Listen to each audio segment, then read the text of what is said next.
Assalamualaikum warahmatullahi wabarakatuh. Kami dari kelompok 3 akan mempresentasikan tentang pendekatan prediktif, pendekatan positif, perataan laba, dan manajemen laba. Adapun anggota kelompok kami yang pertama ada Agresia Maria dengan 3 NIM akhir 289, Aulia Reski Arafat dengan 3 NIM akhir 299, saya sendiri Fitriata Solihah dengan 3 NIM akhir 310, Kelvin Andalas Aji Putra dengan 3 NIM akhir 333, Regi Prasetya dengan 3 NIM akhir 339. Materi pertama adalah pendekatan prediktif. Baik, yang pertama yaitu pendekatan prediktif. Nah, pendekatan prediktif dalam akuntansi ini muncul karena adanya kebutuhan untuk memilih metode akuntansi yang paling bermanfaat bagi pengguna laporan keuangan. Pendekatan ini tuh menilai suatu metode akuntansi berdasarkan kemampuannya untuk memprediksi peristiwa ekonomi di masa depan. Inti dari pendekatan ini adalah relevansi. Artinya, informasi dianggap berguna apabila bisa bantu pengguna memprediksi apa yang mungkin terjadi ke depan. Dengan begitu, metode akuntansi yang paling baik adalah yang mampu memberikan gambaran paling akurat tentang kondisi masa depan. Pendekatan ini juga memungkinkan evaluasi secara empiris, yang artinya kita bisa menguji dan membandingkan metode-metode akuntansi secara nyata, bukan hanya berdasarkan teori. Ini membantu dalam pengambilan keputusan, karena prediksi yang baik adalah dasar dari keputusan yang baik pula. Dalam pendekatan prediktif, ada dua aliran utama. Pertama, yang fokus pada bagaimana data akuntansi bisa memprediksi peristiwa ekonomi.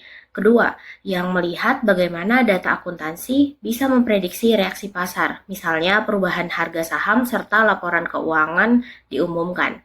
Dengan demikian, pendekatan prediktif memperkuat peran akuntansi sebagai alat bantu pengambilan keputusan dengan dasar utama kemampuan untuk melihat masa depan. Masuk ke pendekatan prediktif yang pertama, yaitu prediksi peristiwa-peristiwa ekonomi. Nah, salah satu peran utama akuntansi adalah menyediakan informasi yang dapat digunakan untuk memprediksi peristiwa ekonomi di masa depan. Melalui pendekatan prediktif, berbagai metode akuntansi dievaluasi berdasarkan kemampuannya dalam memberikan gambaran yang akurat terhadap kejadian-kejadian ekonomi yang relevan bagi pengambilan keputusan. Kriteria prediktif ini mengandalkan adanya hubungan statistik yang kuat antara informasi akuntansi dan peristiwa ekonomi yang diperkirakan akan terjadi. Nah, untuk menguji sejauh mana data dapat digunakan dalam prediksi, digunakanlah metode yang disebut analisis time series. Analisis ini merupakan pendekatan statistik yang memanfaatkan pola-pola masa lalu untuk memperkirakan kondisi di masa depan. Nah, dalam konteks akuntansi, fokus utama dari analisis ini adalah untuk memahami karakteristik laba dari waktu ke waktu serta tantangan yang muncul dalam proses prediksi tersebut. Juga salah satu penerapan praktis dari pendekatan prediktif adalah dalam mendeteksi potensi kesulitan keuangan perusahaan. Melalui penelitian empiris, para ahli berusaha mengidentifikasi ciri-ciri khusus yang secara konsisten membedakan perusahaan yang bermasalah serta finansial dengan perusahaan yang tetap sehat. Nah, tidak hanya itu, pendekatan prediktif juga diterapkan dalam penilaian premi dan peringkat obligasi.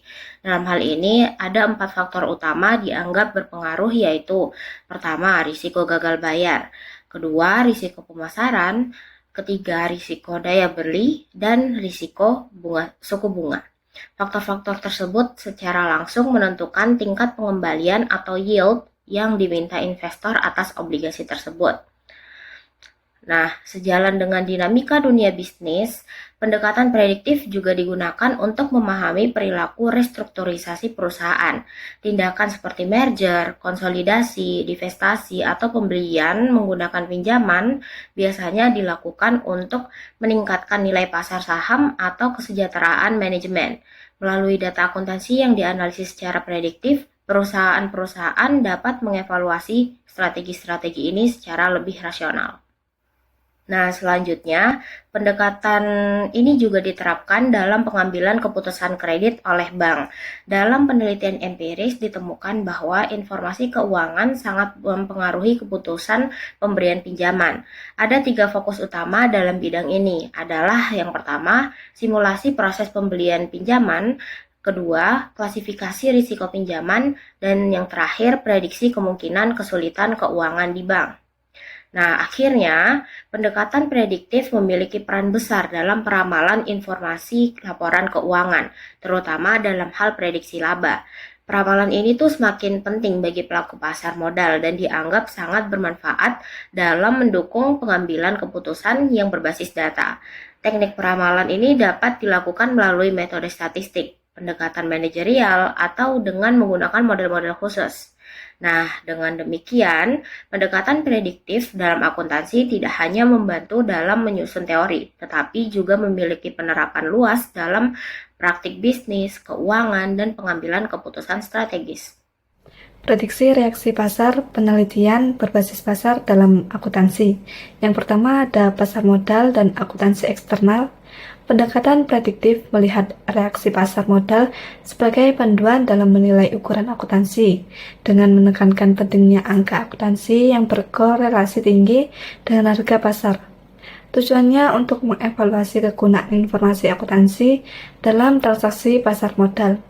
Dan yang kedua ada prediction of market reaction, di mana pasar yang efisien mencerminkan nilai intrinsik surat berharga secara konsisten. Harga berfluktuasi acak, namun tetap mengacu pada nilai intrinsik. Tidak mudah memperoleh keuntungan dari informasi karena pasar segera menyesuaikan harga berdasarkan informasi yang tersedia. Yang keempat ada hipotesis pasar yang efisien. Adapun 3 tingkatan efisien pasar menurut PAMA. Yang pertama adalah bentuk lemah, di mana harga saham mencerminkan informasi masa lalu, sehingga analisis teknikal tidak efektif untuk keuntungan lebih.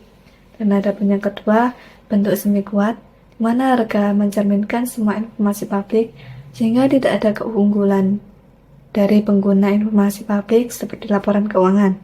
Dan ada pun yang ketiga, bentuk kuat, harga mencerminkan semua informasi termasuk informasi non-publik, namun bukti empiris tidak menunjukkan hasil konsisten untuk mendukung ini.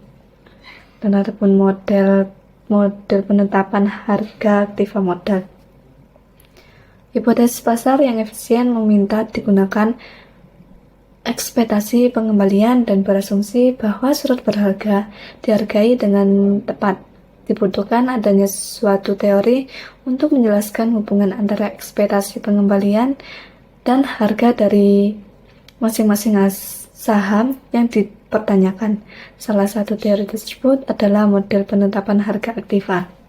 Adapun teori penetapan harga arbitrase, di mana teori ini menyatakan bahwa pengembalian surat berharga dipengaruhi oleh berbagai faktor resiko yang tidak diketahui secara pasti jumlahnya. Teori ini lebih fleksibel dibanding CAPM karena mempertimbangkan lebih dari satu sumber risiko. Terdapat 2 pendekatan dalam mengidentifikasi faktor-faktor. Yang pertama, pendekatan makroekonomi, di mana fokus pada variabel ekonomi dan pasar keuangan. Yang kedua, pendekatan karakteristik perusahaan, berdasarkan karakteristik saham dan sensitivitasnya terhadap risiko sistematis. Adapun teori equilibrium tentang penerapan harga opsi. Opsi memberikan hak kepada pemihak untuk membeli atau call option atau menjual put option saham dalam jumlah dan waktu tertentu sesuai dengan harga yang telah ditentukan. Selanjutnya ada model pasar, di mana model penetapan harga aktiva model tidak memberikan cara yang mudah untuk menguji hipotesis pasar efisien. Dan ada pun estimasi beta, di mana beta digunakan untuk mengukur risiko sistematis. Sistematis beta penting untuk menganalisis dampak informasi akuntansi terhadap pasar, karena ada potensi kesalahan dalam estimasi, maka beberapa perbaikan metode telah diusulkan. Adapun metodologi studi peristiwa yang digunakan untuk menilai dampak suatu peristiwa ekonomi terhadap nilai perusahaan. Untuk prosesnya meliputi 7 langkah. Yang pertama ada identifikasi peristiwa dan jendela peristiwa. Yang kedua ada menentukan kriteria pemilihan perusahaan. Yang ketiga ada menghitung pengembalian normal dan abnormal. Yang keempat estimasi parameter sebelum peristiwa. Yang kelima uji hipotesis pengembalian abnormal. Keenam analisis hasil empiris. Dan yang terakhir ada interpretasi dan kesimpulan atas efek peristiwa terhadap perusahaan. Kumulatif pengembalian abnormal didefinisikan sebagai perbedaan antara pengembalian aktual dan pengembalian normal yang bisa disebabkan oleh kegagalan pasar mencerminkan proses laba secara akurat. Adapun biaya transaksi, kecanggihan investor, dan pengalaman analisisnya ada pendekatan positif. Baik, kita masuk ke dalam materi mengenai pendekatan positif. Di sini yang pertama saya akan menjelaskan mengenai hakikat pendekatan positif. Jadi pendekatan akuntansi positif itu bertujuan untuk menjelaskan dan memprediksi pilihan manajemen terhadap standar akuntansi dengan menganalisis biaya manfaat informasi keuangan dan dampaknya pada distribusi sumber daya ekonomi. Teori ini mengasumsikan bahwa perilaku seperti manajer dan regulator bertindak rasional untuk memaksimalkan kepentingan pribadi sehingga mereka memilih kebijakan akuntansi yang memberikan manfaat terbesar relatif terhadap biayanya. Nah, untuk evaluasi pendekatan positif itu sendiri, yang pertama pada kelebihannya, yang pertama itu menjelaskan dan memprediksi realitas. Nah, fokus pada alasan mengapa praktik akuntansi didahulukan, bukan hanya mengusulkan apa yang ideal. Kemudian yang kedua juga berbasis observasi nyata. Jadi, mengembangkan teori dari fakta dan peristiwa yang benar-benar terjadi di dunia akuntansi. Dan yang ketiga, menggambarkan perilaku rasional pelaku ekonomi, yaitu menganalisis bagaimana keputusan akuntansi itu dipengaruhi oleh kepentingan dan rasionalitas manajer, pemegang saham, dan regulator. Sedangkan kekurangannya sendiri, yang pertama itu tidak memberikan panduan normatif. Jadi maksudnya tidak menjawab pertanyaan apa yang seharusnya dilakukan dalam praktik akuntansi. Yang kedua adalah asumsi rasionalitas bisa tidak realistis, yaitu menganggap semua pelaku bertindak rasional untuk memaksimalkan kepentingannya, padahal kenyataannya bisa berbeda. Kemudian yang ketiga adalah kurang mempertimbangkan aspek moral dan etika, yaitu tidak menilai apakah kebijakan akuntansi itu adil atau bertanggung jawab secara sosial. Materi selanjutnya ada perataan laba. Hakikat perataan laba, di mana proses normalisasi laba yang disengaja untuk mencapai mempertahankan tingkat laba tertentu. Gordon mengemukakan beberapa dalil terkait motivasi perataan laba. Dalil pertama, manajemen memilih prinsip akuntansi yang memaksimalkan kesejahteraan. Dalil kedua, manfaat manajemen meningkat dengan keamanan kerja, pertumbuhan laba, dan ukuran perusahaan. Dalil 3, kepuasan pemegang saham terhadap kinerja perusahaan mempengaruhi keberhasilan manajemen. Dalil keempat, kepuasan pemegang saham meningkat seiring dengan pertumbuhan dan stabilitas laba perusahaan. Diorama, jika dalil-dalil tersebut diterima, maka manajemen akan cenderung meratakan laporan laba dan meratakan tingkat pertumbuhan laba. Definisi perataan laba menurut Bedleman, upaya manajemen untuk mengurangi fluktuasi laba melalui praktik akuntansi guna menjaga stabilitas laba yang dilaporkan dalam batas kewajaran prinsip akuntansi. Perataan laba. Yang pertama, arus earnings yang stabil dan nilai saham. Arus earnings yang stabil mendukung dividen yang lebih tinggi. Earnings yang stabil menurunkan resiko total perusahaan. Nilai saham meningkat karena ekspektasi investor menjadi lebih positif. Manajemen dapat meningkatkan nilai saham dengan meratakan earnings untuk memengaruhi ekspektasi investor terhadap masa depan earnings dan dividen. Untuk yang kedua, mengatasi sifat siklis dan mengurangi resiko pasar. Perataan earnings mengurangi dampak siklus ekonomi terhadap laporan keuangan. Selanjutnya, mengurangi korelasi return perusahaan dengan return pasar. Yang selanjutnya, menurunkan resiko sistematis, meningkatkan nilai saham. Jika investor menyadari bahwa earnings perusahaan lebih stabil dan tidak terlalu terpengaruh oleh pasar, maka perataan akan memberikan dampak positif terhadap penilaian saham perusahaan. Objek perataan. Pada dasarnya, objek perataan seharusnya didasarkan pada indikasi keuangan yang paling mungkin dan paling digunakan, yaitu laba. Karena perataan laba bukanlah suatu fenomena yang terlihat. Literatur memperkirakan bahwa berbagai jenis pernyataan keuntungan adalah yang paling memungkinkan untuk digunakan sebagai objek perataan. Karena keyakinan bahwa fokus jangka panjang manajemen adalah pada laba bersih, para peneliti memilih indikator laba bersih atau laba per saham sebagai objek perataan. Selain itu, para pengguna laporan keuangan biasanya melihat pada angka paling akhir, baik laba bersih maupun laba per saham. Dimensi perataan. Pada dasarnya, metode untuk mencapai perataan angka pendapatan adalah dimensi perataan. Dasar dan Malcolm membedakan perataan artifisial dan real. Yang pertama, perataan artifisial mengacu pada metode akuntansi yang memindahkan keuntungan dan biaya dari satu periode ke periode berikutnya. Perataan real mengacu pada transaksi yang sebenarnya dilakukan atau tidak dilakukan berdasarkan pengaruh perataannya terhadap pendapatan. Selanjutnya, variabel peralatan.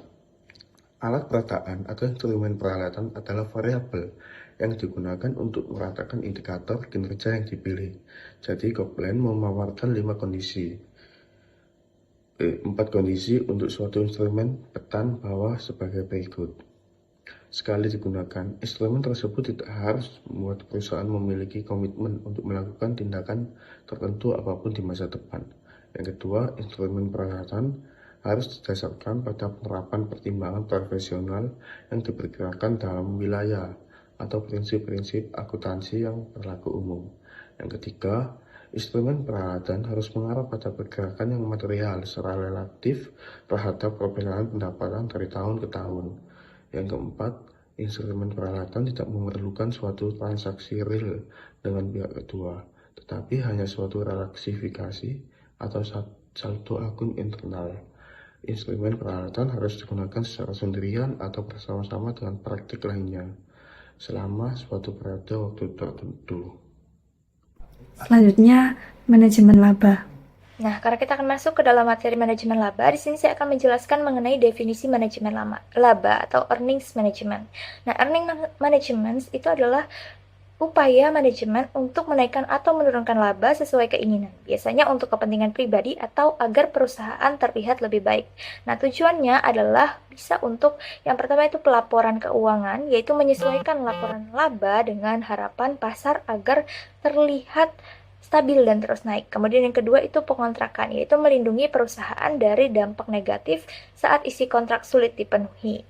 Nah, jika dilakukan berlebihan, earnings management itu bisa menyesatkan investor karena laporan laba menjadi tidak mencerminkan kondisi sebenarnya. Praktik ini mengurangi keandalan informasi keuangan dan bisa dijelaskan melalui positive accounting teori dan agency teori. Nah, untuk dasar pemahaman manajemen laba itu sendiri, dalam hipotesis positive accounting teori atau PAT dijelaskan ada 3. Yang pertama, the bonus plan hypothesis. Jadi, para manajer yang bekerja pada perusahaan yang menerapkan rencana bonus akan berusaha mengatur laba yang dilaporkannya dengan tujuan dapat memaksimalkan jumlah bonus yang akan diterimanya.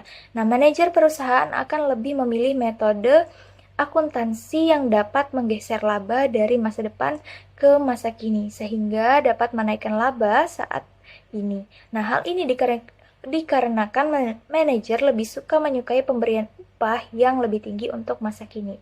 Yang kedua itu ada the debt to equity hypothesis, debt atau debt covenant hypothesis. Jadi, hipotesis ini menyatakan bahwa semakin dekat suatu perusahaan pada waktu pelanggaran perjanjian utang, maka para manajer akan cenderung untuk memilih metode akuntansi yang dapat memindahkan laba periode mendatang ke periode berjalan dengan harapan dapat mengurangi kemungkinan perusahaan mengalami pelanggaran kontrak utang. Nah, yang ketiga itu ada the political cost hypothesis atau size hypothesis.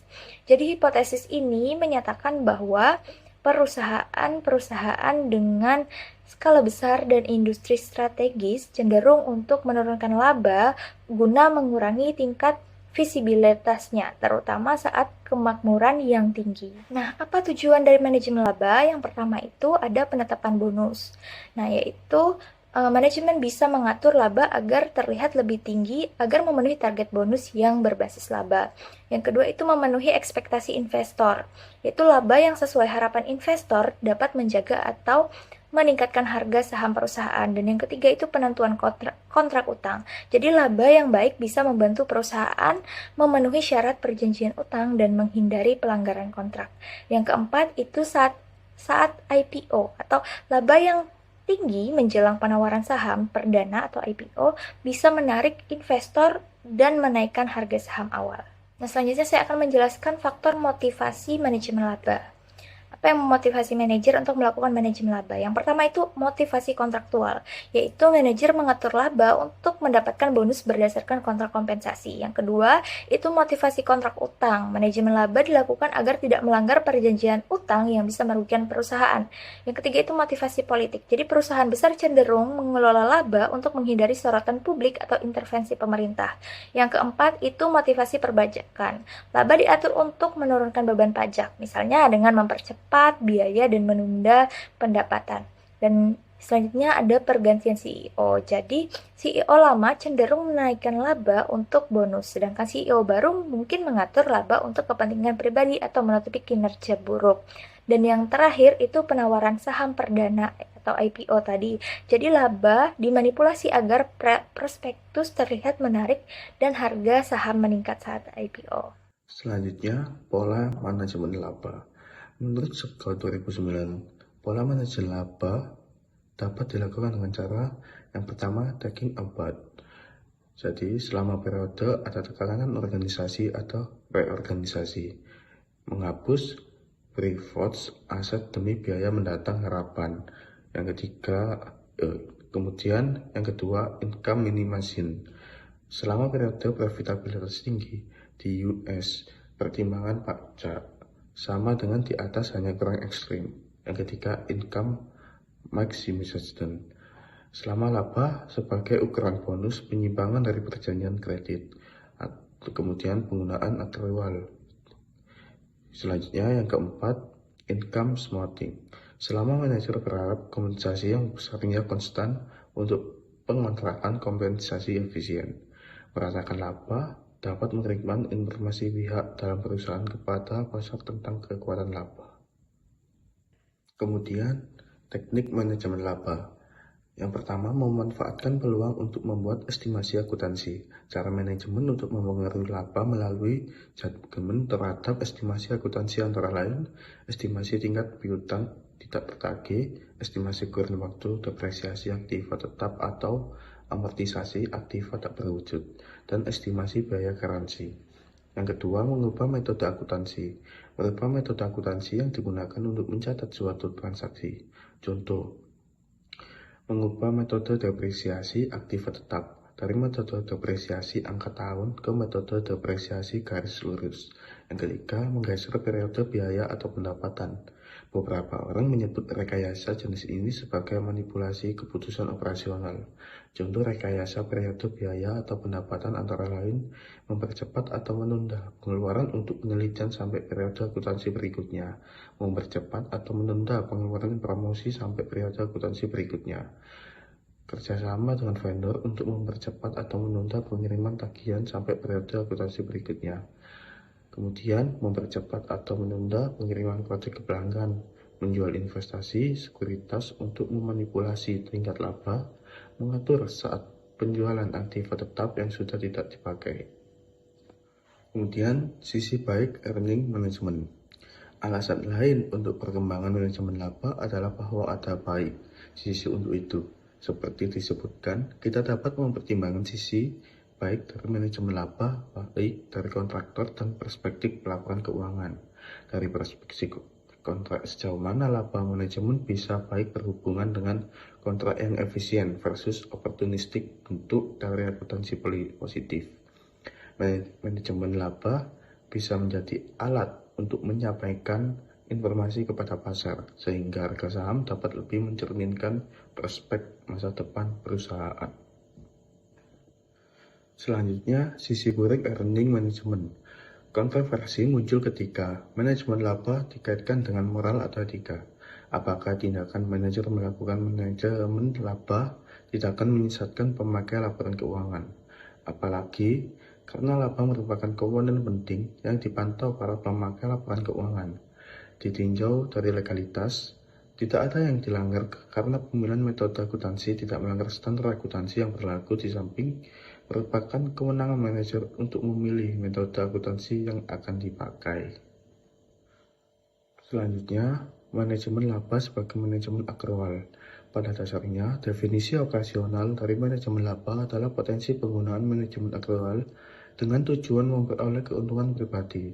Hubungan ini adalah hal yang sangat penting untuk dapat memahami manajemen laba sebagai manajemen akrual, kesalahan penetapan harga atau akrual pilihan. Resistensi kinerja laba ternyata bergantung pada besaran relatif dari kas dan komponen akrual dari laba. Akan tetapi, harga saham bertindak seakan-akan para investor gagal dalam mengidentifikasi secara benar sifat-sifat yang berbeda dari dua komponen laba. Pasar dengan salah satu menilai terlalu tinggi penentuan komponen arus kas dari akrual laba, sekaligus pula menilai terlalu rendah persistensi dari komponen arus kas.